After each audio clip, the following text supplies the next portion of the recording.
ও দুনিয়ার মুসলমান, আজকে যদি আমার ঘরের বিবিকে বলা হয়, বিবি রে তুমি আমার কাছে যা চাও আমি তোমারে তাই দিয়া খুশি করে দেব, ধন্য করে দিব। বলবো স্বামী গো দিবেন যেহেতু দেন, বলে গোপালপুর শহরে যে বাসাটা করছেন ওই বাসাটা আমার নামে লেখা দেন। মুসলমান ভাইরা রে আমার, কিন্তু নবীজির বিবি আম্মা জান আয়েশা সিদ্দিকা রাদিয়াল্লাহু তাআলা আনহা এমনটা বলেন নাই, এমন কথা বলেন নাই। বললেন নবী গো আমি যদি অন্য কোনো সময় আপনার থেকে চেয়ে নেই তখন কি আপনি দিবেন? আল্লাহর পয়গম্বর বিশ্ব নবী বললেন তুমি যখন আমার থেকে চেয়ে নিবে আমি তখনই তোমাকে দিয়ে ধন্য করে দেব। সুবহানাল্লাহ। মুসলমান ভাইরা রে আমার, হযরত আম্মা জান আয়েশা সিদ্দিকা রাদিয়াল্লাহু তাআলা আনহা চলে গেলেন বাবার বাড়িতে। বাবাকে গিয়ে ডাকদা বললেন, হযরত আবু বকর সিদ্দিকের বাড়িতে চলে গেলেন। গিয়ে ডাকদা বললেন আব্বা জান, আল্লাহর পয়গম্বর বিশ্ব নবী সাল্লাল্লাহু আলাইহি ওয়াসাল্লাম এমন একটা অফার আমাকে দিয়েছেন, আজকে আমি নবীর কাছে যা চাইবো তাই দিয়া ধন্য করে দিবেন। সুবহানাল্লাহ। হযরত আবু বকর সিদ্দিক ডাকতে বললেন মাগো আমি তোমাকে শিক্ষা দিতে পারি, তবে শর্ত হলো মা যে কথাটা পয়গম্বর বলবে ওই কথাটা দুনিয়ার কোনো মানুষের কাছে না বলিয়া সর্বপ্রথম তোমার আব্বা আবু বকরের কাছে আয়েশা বলা লাগবে। আম্মা জান আয়েশা বললেন নবী গো ও আব্বা জান, বলে পয়গম্বর যেই কথাটা বলবেন ওই কথাটা সর্বপ্রথম আপনাকে বলে দিব।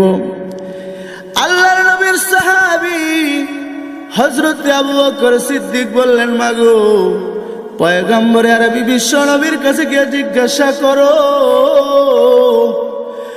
মেরাজের রজনীর ভিতরে আল্লাহর হাবিব বিশ্ব নবী সাল্লাল্লাহু আলাইহি ওয়াসাল্লাম যখন মেরাজে গিয়েছিলেন ২৭টি বছর কেটে গেল।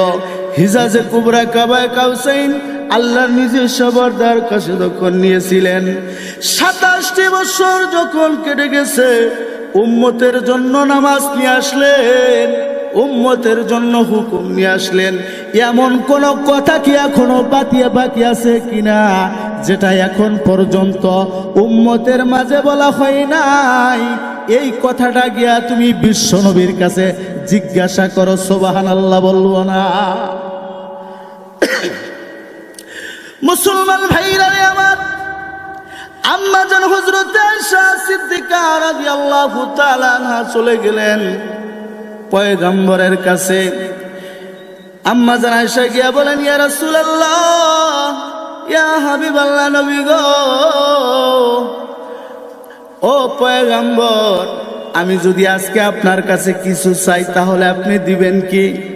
আল্লাহর পয়গম্বর বললেন ও আমার আয়েশা, তুমি যা চাইবে আমি তোমাকে দিব।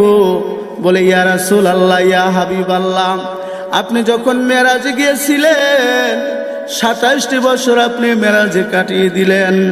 ও পয়গম্বর, যে কথাগুলি নিয়ে আসছেন, যে হুকুমগুলি নিয়ে আসছেন, বলে এমন কোন কথা বাকি আছে কিনা যেটা এখন পর্যন্ত উম্মতের মাঝে বলা হয় নাই? ও পয়গম্বর, এমন কোন কথা বাকি আছে কিনা যেটা এখন পর্যন্ত উম্মতের মাঝে বলেন নাই? ও নবীজি, যদি এমন কোন কথা বাকি থাকে সেই কথাটা আমি আয়েশাকে শুনাইয়া আমাকে ধন্য করে দিন। সুবহানাল্লাহ। আল্লাহর পয়গম্বর ডাকতে বললেন ও আমার আয়েশা, শুনে রাখো এই কথা তোমার না, এই কথা মনে হয় আমার সাহাবী হযরত আবু বকরের কথা, কারণ এমন প্রশ্ন আমার আবু বকর ব্যতীত আর কেউ করবে না। ও দুনিয়ার মুসলমান, আল্লাহর পয়গম্বর জানিয়ে দিলেন ও আমার আয়েশা শুনো, দুনিয়ার জমিনের ভিতরে আল্লাহ রাব্বুল আলামিন আমাকে জানাই দিয়েছে দুনিয়ার জমিনের ভিতরে যদি কেউ কারো ভাঙ্গা মনকে জোড়া লাগাইতে পারে, কেউ কারো ভাঙ্গা মন যদি জোড়া লাগাইতে পারে, বিনিময় আমার আল্লাহ তাআলা তাকে জান্নাত দিবে। সুবহানাল্লাহ।